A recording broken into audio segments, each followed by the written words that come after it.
El cuadro de Kurt Schwitters tiene el título de Pintura de estrellas, pero al principio no se ven estrellas, sino tapas de latón oxidadas, tapas de cartón, listones de madera, redes de alambre destrozadas, cordones viejos, o sea, material usado.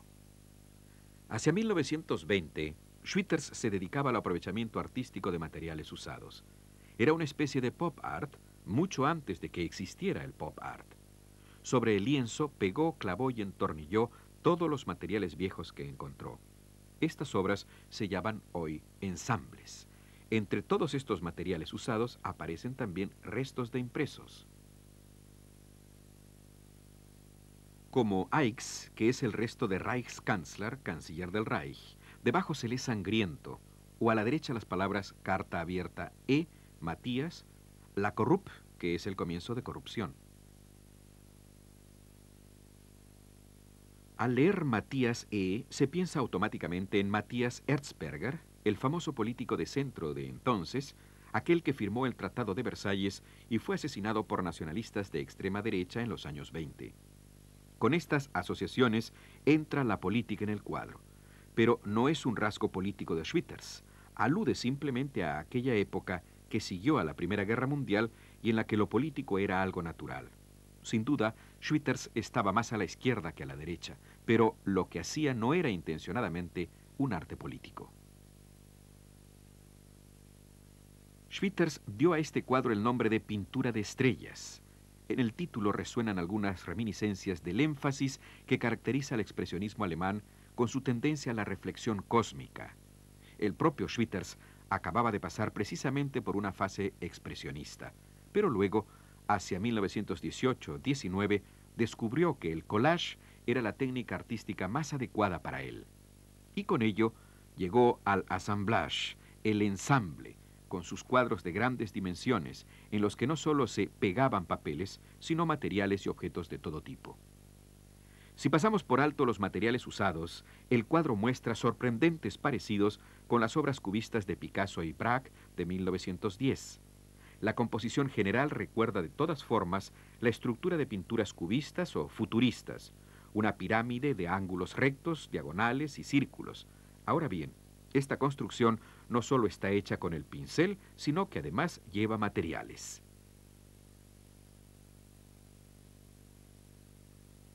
El cuadro tiene un segundo título, Pintura de Merz 25A. ¿Qué quiere decir esto? Merz era el resto de una palabra que apareció pegada en el primero de todos los cuadros de este tipo de Schwitters. Desafortunadamente, el cuadro desapareció. Figuraba en la exposición Arte Degenerado de 1937 y desde entonces ha desaparecido de la tierra. En este cuadro había pegado un trozo de papel con las palabras MERZ. Este era el resto del nombre Commerz- y Privatbank, o sea, exactamente un resto como el de los fragmentos pegados en la pintura de estrellas. Schwitters bautizó el cuadro desaparecido con el nombre de la pintura Merz. Desde entonces llamó Pinturas Merz a todos sus ensambles y les dio un número a cada uno.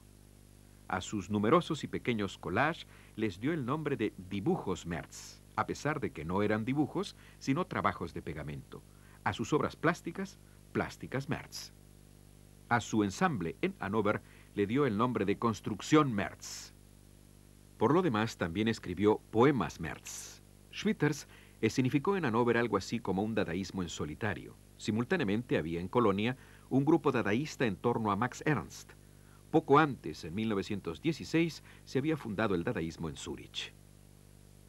Schwitters fue un enemigo radical de un arte politizado y por tanto se había enemistado con los dadaístas berlineses en torno a George Grosz, los cuales consideraban a su vez que Schwitters era un romántico. Pequeño burgués a la Spitzweg. Indudablemente tenía en sí algo de romántico y por eso no era un dadaísta de pura cepa, si es que realmente había artistas dignos de este calificativo. Era un hombre de un humor extraordinario, verdaderamente raro en latitudes germanas, un poeta maravilloso, un artista maravilloso.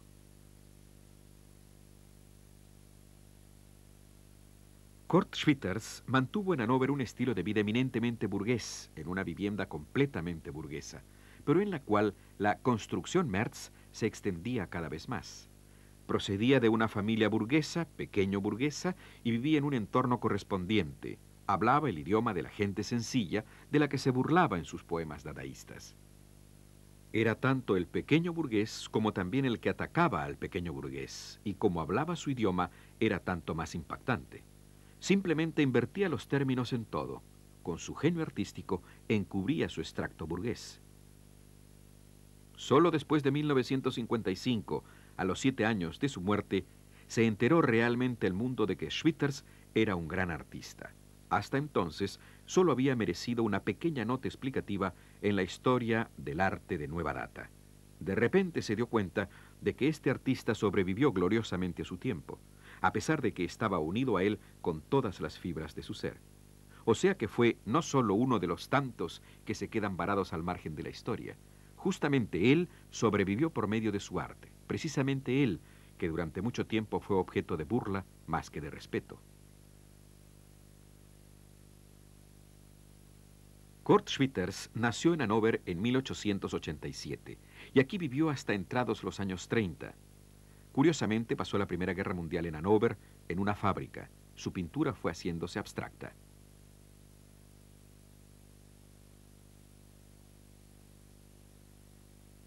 Muy pronto entró en contacto con los vanguardistas de entonces en el mundo entero, los dadaístas. Editó una revista con el nombre de März, en la cual colaboraron muchos otros artistas. Desarrolló una gran actividad en este mundo artístico de camaradería internacional. Viajó a Zúrich, París, Praga y junto con otros realizó una famosa gira de charlas por Holanda, una gira que terminó siendo más bien una sucesión de escándalos. Vivió esta vida con gran intensidad, esta vida de vanguardia, al comienzo de los años 20.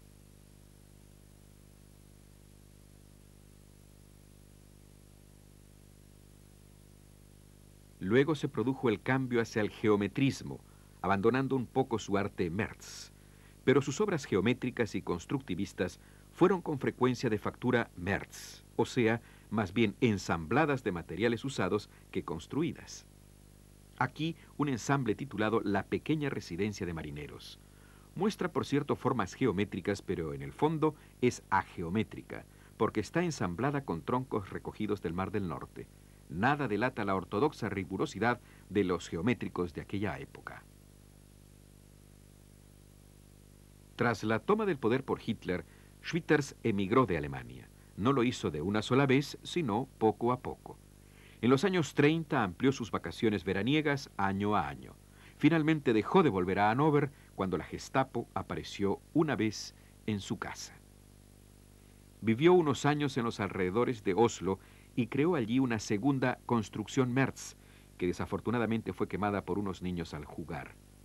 La gran construcción März de Hannover fue destruida por un bombardeo en la Segunda Guerra Mundial. Schwitters huyó a Inglaterra en 1940 en el último barco que salió de Noruega. Fue internado y pasó un año en varios campamentos. Los últimos años de su vida discurrieron en Inglaterra Central, donde aún emprendió la creación de una tercera construcción März.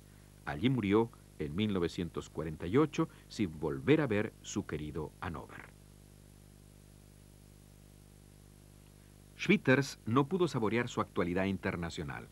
El dadaísmo experimentó un renacimiento y con ello también el de Schwitters.